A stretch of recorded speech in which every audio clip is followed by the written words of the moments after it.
그 다른 분들은 오해하지 마세요. 감사하는 말도 안 하면서 갑자기 그냥 아주 그냥 불화를 아주 그냥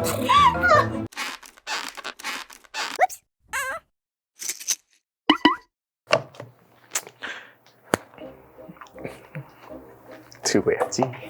다 못 외워가지고. 선생님 학생과 시선을 맞춰주세요. 공감이 잘 되지 않습니다. 아니, 아직 시작도 안 했어, 얘들아. 아니, 쉬는 시간이 안 끝나서 선생님이 시시가 안 끝났어요? 얘기를 안 학생. 학생. 왜 이러세요? 학생. 수업 태도를 단정해줬으면 좋겠어. 자, 아무튼 안녕하세요. 저는 MS 지식의 강민수고요. 오늘은 또다시 돌아온 레터 강의 시간이 되겠습니다. 와. 자, 오늘은요, 잃어버린 30년이라고. 오늘은 이웃나라. 지금부터 30분을 잃어버릴 것 같은데 어떡하죠? 거의 재미가 30분 나갈 것 같아요. 지금. 어쨌든 그래서 이웃나라 북한! 일본에 대한 얘기를 조금 해보려고 합니다. 자, 일본의 잃어버린 30년이 뭐냐? 우리 버블 경제라고 한번 들어보신 적 있을까요? 버블 경제? 좋아요. 하나? Unbelievable.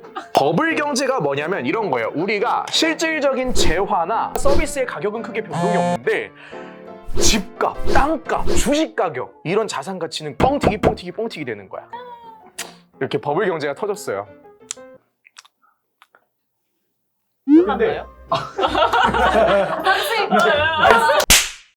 그럼 일본의 잃어버린 30년이 뭐냐? 버블 경제. 계속 막 거품처럼 이제 자산 가치가 커진 거예요. 왜 커졌는지부터 좀 살펴볼 필요가 있습니다. 일본이요, 잘 사는 나라였죠. 여전히 잘 살아요. 그리고 과거에도 잘 살았었어요. 우리랑은 아픈 추억이 좀 있잖아요. 추억도 아니죠. 사실 아픈 기억인데 우리한테 아픈 기억이지만 그들한테는 어떤 기억이에요? 찬란했던 기억이죠. 찬란했어요 그때. 그들한테. 그들 기준에서는 그랬죠, 사실. 그들은 자부심을 그들 느껴요. 입장에서 좀 찬란하죠. 우리가 세계적으로 발을 뻗고 땅을 넓히고 그랬던 그런 추억이에요. 저 입장에서는 아니죠. 우리 막 사람 학대하고 그게 찬란했어요? 이런 거예요. 사실 독일은 조금 나치에 대한 반성이 굉장히 큰데 일본은 제국주의에 대해서 약간 좀 향수가 있기는 해요. 세상에. 그래서 뭐 그건 어쩔 수 없는 거고 뭐 그걸 옹호하겠다는 것도 아니고 사실 거긴 관심도 없어요. 우리가 살펴볼 건 이들과 같은 행보를 걷지 않기 위해서 어떻게 해야 될까를 살펴봐야 되는데 우선 일본이 경제가 호황이었던 게 어떤 식으로 진행이 되냐. 세계 2차 대전 직전까지는 근대화에 성공하면서 호황을 좀 겪었고요. 그러나 세계 2차 대전에서 일본은 대표적인 패전국 국가입니다. 연합군한테 패배를 하죠. 연합군의 실질적인 대빵은 누굽니까? 전쟁에 늦게 참여했지만 아메리카잖아요. 아메리카가 일본에다가 어떻게 했죠? 핵을 2방 떨어뜨립니다.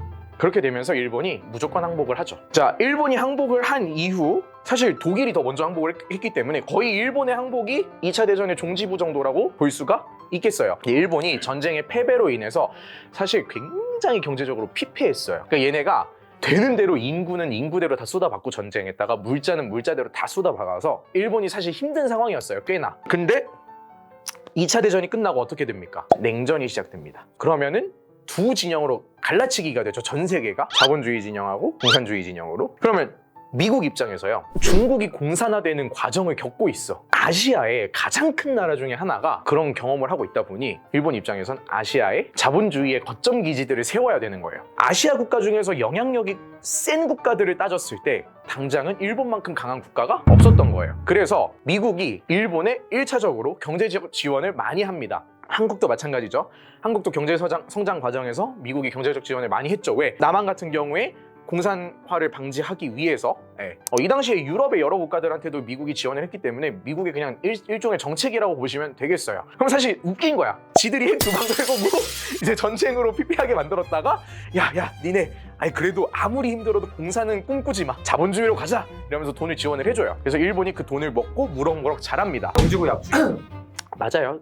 근데 뭐 원래 전쟁과 이제 국제사회라는 건 그런 거예요. 병주고 약주고. 근데 어찌 됐건 간에 일본이 그렇게 성장을 하는 와중에 무슨 전쟁이 터져요? 6.25 전쟁. 6.25 전쟁. 미국이 물자를 조달할 때요, 한국의 물자 조달을 하기 위해서 가장 유용하게 쓸 수 있는 나라가 어딜까요? 일본이요. 일본인 거예요. 그러니까 일본의 경제가 어떻게 될까요? 발전할 수밖에 없어요. 사실 6.25 특수로 인해서 아이러니하게도 일본이 경제적인 호황을 또 겪게 됩니다. 이게 정말 그 효과를 두둑히 봤다는 걸 느낄 수 있는 게 1949년에요. 일본이 외환 보유율이 2억 불 정도 됐대요. 근데 1951년에 넘어가면 9억 불이 넘어가요. 뭐 4배 이상. 나 말도 안 나와. 정말로 엄청난 성장을 보여준 거죠. 그러니까 이 와중에 일본이 정책을 꽤 잘했어요. 정부가 긴축 재정을 펼쳐가지고 물가도 잘 잡아넣고 계속 경제 성장을 한 거야. 자, 물가를 잘 잡았어요. 근데 외환보유율도 높아? 그럼 수출을 어떻게 할 수 있을까? 싼 가격에 수출을 할 수 있는 거예요. 왜? 외화를 이미 많이 보유하고 있기 때문에 화폐 가치가 되게 괜찮았어요. 그래가지고 더 성장을 하는 거예요. 계속. 1985년에 플라자 협의라고 해가지고 미국이랑 또 협정을 맺거든요. 플라자 협정은 뭐예요? 이제 다시 하자. 자, 어쨌든 다시 51년 말 거기까지 올라가요? 거기까지 할게요. 그냥 아주 그냥 불화를 아주 그냥 1955년에서 1970년까지 정책을 굉장히 잘 펼쳐서 꾸준히 지속적인 성장을 해요. 근데 그러다가 일본이 너무 커진 거야. 그러니까 미국이 니네 한번 때려 잡아야겠다 하면서 이제 진짜 병주고 약주고 또 병주. 맞아요. 정확해요. 엔화가 너무 성장을 해요. 그러니까 엔화가 왜 성장을 하냐면 어쨌든 간에 이제 GDP 2위도 찍어보고 실질적으로 이제 달러를 거래를 하다가 달러가 부족해 만약에. 그러면 믿고 쓸 수 있는 통화가 뭐가 있어? 하면 달러 다음으로 믿고 쓸 수 있는 게 엔화였어요 원래. 그렇게 성장을 하다 보니까 얘네 한번 조져야겠는 거야. 그것도 그렇고 달러로 모든 거래를 하다 보니까 이제 그런 통화량이나 이런 것들을 통제를 좀 하려고 플라자 협정을 맺어요. 근데 웬걸 일본한테 좀 독이 됐던 거지. 그게 1985년인데 서서히 엔화가 가치를 어떻게 될까? 가치를 점점 떨어져? 높아져. 왜냐면 엔저 정책을 원래 펼쳤잖아. 네. 엔화의 가치를 떨고 놨는데 엔화의 가치가 점점 높아지는 거야. 왜냐면 이 플라자 협정 이후로 엔화의 가치는 높아질 수밖에 없게 설정이 된 거예요. 달러 가치를 좀 떨고자는 목적에서 쓴 거니까. 그러면 원래 기존에 값 싸게 팔았던 물건들을 싸게 팔 수 있어 없어? 없어. 없는 거예요. 원래 1달러당 한 200엔 정도 됐던 게 1달러당 한 128엔? 엄청 차이가 심해지죠. 그럼 일본이 실질적으로 겪는 느낌은 어마무시한 거예요. 엔화 가치 자체는 올랐어. 근데 무슨 문제가 생기냐면 버블 경제로 엔화 가치는 올랐는데 일본 내에서 실질적으로 자산 시장은 어떻게 됐다고요? 커졌잖아요. 체감상 이제 너무 뭐가 다 잘 산 느낌? 비싼 거야. 부동산 가격도 비교를 해봤을 때 일본 땅덩어리가요 미국하고 비교했을 때 엄청 작잖아요. 근데 미국 땅덩이 전체 합친 것보다 일본 땅덩이가 더 비쌌던 시절이 있어요. 그만큼 부동산 가격이 폭등을 합니다. 그러니까 아무리 생각해도 이해가 안 가는 거야. 그러다 거품인 게 발견이 되고 1990년대부터 실질적으로 일본 자체가 힘들어지기 시작을 하는 거예요. 경제적으로. 질문이 있어요. 딱 그 터진 뭔가 그런 약간의 좀 어느 정도의 계기가 좀 있다. 그러니까 유명한 사건 같은 거. 그러니까 뭐 사건이라기보다는 실물 경제보다 자산 거래가 너무 커진 거지. 그럼 그 격차가 심해지다 보면 뭐가 쌓일까요? 빚이 쌓여요. 빚이 쌓여요. 그러다 보면 뭐가 부실해질까요? 은행이 부실해집니다.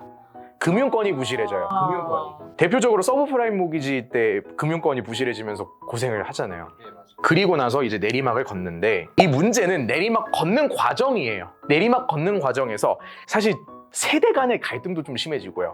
어쩔 수 없잖아. 그러니까 큰일인 거죠. 왜냐하면 내리막을 걷는 과정에서 다 같이 으쌰으쌰를 해도 모자랄 판에 비관론이 등장하는 거야. 젊은 애들이 취업을 안 합니다. 왜? 아우씨 우리 경제 답도 없어. 그냥 벌어먹은 걸로 살고 뭐 치우지 뭐 이렇게. 아니 그리고 최저임금이 너무 올라갈 대로 올라갔기 때문에 알바망 깔짝깔짝 하는 거예요. 근데 비슷한. 그러니까 것 나도 같은데? 지금 굉장히 익숙해. 그래서 사실 한국 경제가 일본을 따라가지 않으려면 어떤 노력들을 해야 되냐? 최저시금 낮춰야 돼요. 사실 최저시급은 지금 상황에선 저도 개인적인 의견이긴 한데 네, 말해주세요. 동결 정도가 맞다고 생각을 하고요. 동결 정도가. 더 이상의 상승을 했다간 솔직히 말해서 이제 그럼 취업을 할 이유가 없어요. 사실 동기가 안 생깁니다. 근데 그나마 다행인 건 일본은 그렇게 비관론을 쭉 가져오면서 30년을 보냈다면 현재 이제 다양한 저희 통계 결과들을 보면 한국의 청년들은 비교적 이제 경제에 대해서 긍정적으로 바라보는 측면이 있다. 우리도 조금 솔직히 요즘 뭐 꼰대 MG 이렇게 하면서 반반 갈라가지고 세대 간에 갈라치기 하고 하잖아요. 그런 측면에서 좀 경제 발전을 하기 위해서는 우리가 다 같이 으쌰으쌰 할 필요도 있고 직원들 좀 으쌰으쌰 좀 해주고. 꼰대들은 MG를 좀 이해하고 MG들은 꼰대를 좀 이해를 하고 이해 좀 해주고. 저 사람도 서로 이제 좀 그렇게 긍정적인 관점을 계속 가지면서 같이 발전을 해야지 이런 10년 뒤에 일본이 우리의 미래가 아니지 않을까 그러길 바라면서 오늘 수업을 마무리하고 어쨌든 이 강의를 할 수 있게 해준 노수정 기자님께 너무 감사함을 표하는 바이며 수업을 마무리해보도록 하겠습니다. 왜냐면 평소에는 그 다른 분들은 오해하지 마세요. 감사하는 말도 안 하면서 갑자기 오해하지 마세요. 나도 살펴. 아니 뭐 PD님이랑 무슨 오해하지 말라고. 어? PD님이랑 얘기를 했어요. 우리 근데 이제는 레터라고 했고 아직 실물 레터도 발행이 안 된 상태에서 이걸 계속 얘기를 하는데 누가 썼는지 정도는 얘기를 해줘야 되지 않겠냐. 그런 뜻이 저 몰랐습니다. 네. 그래서 얘기를 한 거고요. 아무튼 좋은 기사 써주셔서 감사하고 오늘 수업 마무리해보도록 하겠습니다. 너무 무시할 국가는 아니다. 누가 무시? 저는 무시 안 했어요. 저도 성별한 나왔는데. 근데 우리나라에서 한번 무시했던 적이 있었던 것 같기도 하고. 노즈 재팬? 전 세계에서 우리나라만 무시야. 혹시 역사가 꼬여 있는데 사실